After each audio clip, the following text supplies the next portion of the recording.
L'arbitre gambien Bakary Gassama remportera une prime royale de la Fédération internationale de football, FIFA, après avoir été retenu sur la liste des arbitres qui arbitreront les matchs de la Coupe du Monde 2022 au Qatar.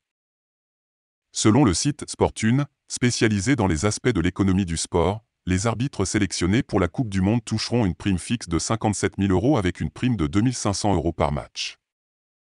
Outre Bakary Gassama, 5 autres arbitres africains, à savoir Maguette Ndiaye, Sénégal, Jani Sikazu, Zambie, Mustapha Gorbal, Algérie, Victor Gomez, Afrique du Sud, et Salima Mukansanga, Rwanda, ont été sélectionnés pour la Coupe du Monde finale. Malgré la campagne de diffamation dont il a été victime de la part des Algériens, l'arbitre gambien continue de bénéficier de la confiance du comité d'arbitrage de la Fédération internationale de football, FIFA. Bakary Gassama aura l'occasion de faire taire ses détracteurs lors des phases finales de la Coupe du Monde 2022 au Qatar. Les Libyens d'Al Ahly Tripoli ont déposé une plainte officielle contre le Gambien Bakary Gassama, l'arbitre de la demi-finale retour de la Coupe de la Confédération de la CAF contre les Orlando Pirates d'Afrique du Sud. Bakary Gassama au centre d'une nouvelle polémique après le match Orlando Pirates, Al Ahly Tripoli.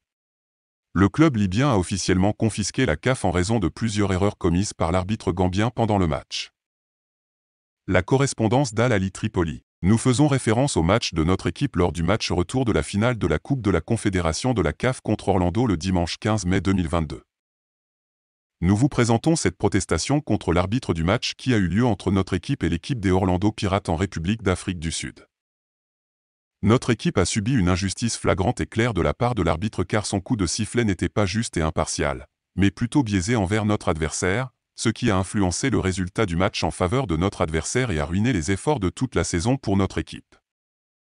À la 19e minute de la première mi-temps, un pénalty n'a pas été accordé lors d'un handball face au défenseur numéro 23 des Orlando Pirates.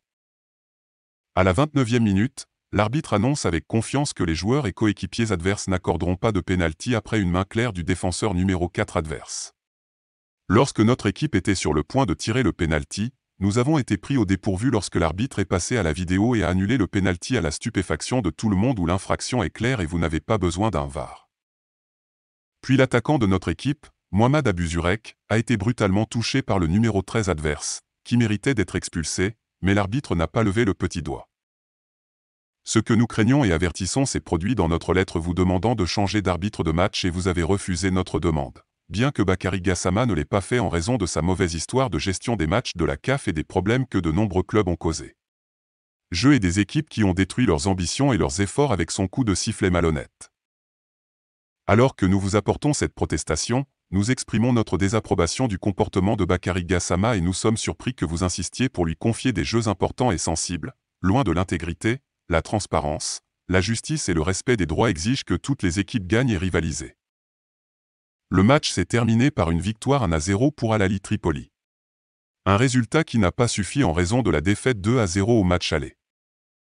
Qualifié pour la finale, Orlando affrontera le RS Berkane le 20 mai au Godswill Akpabio International Stadium du YO au Nigeria.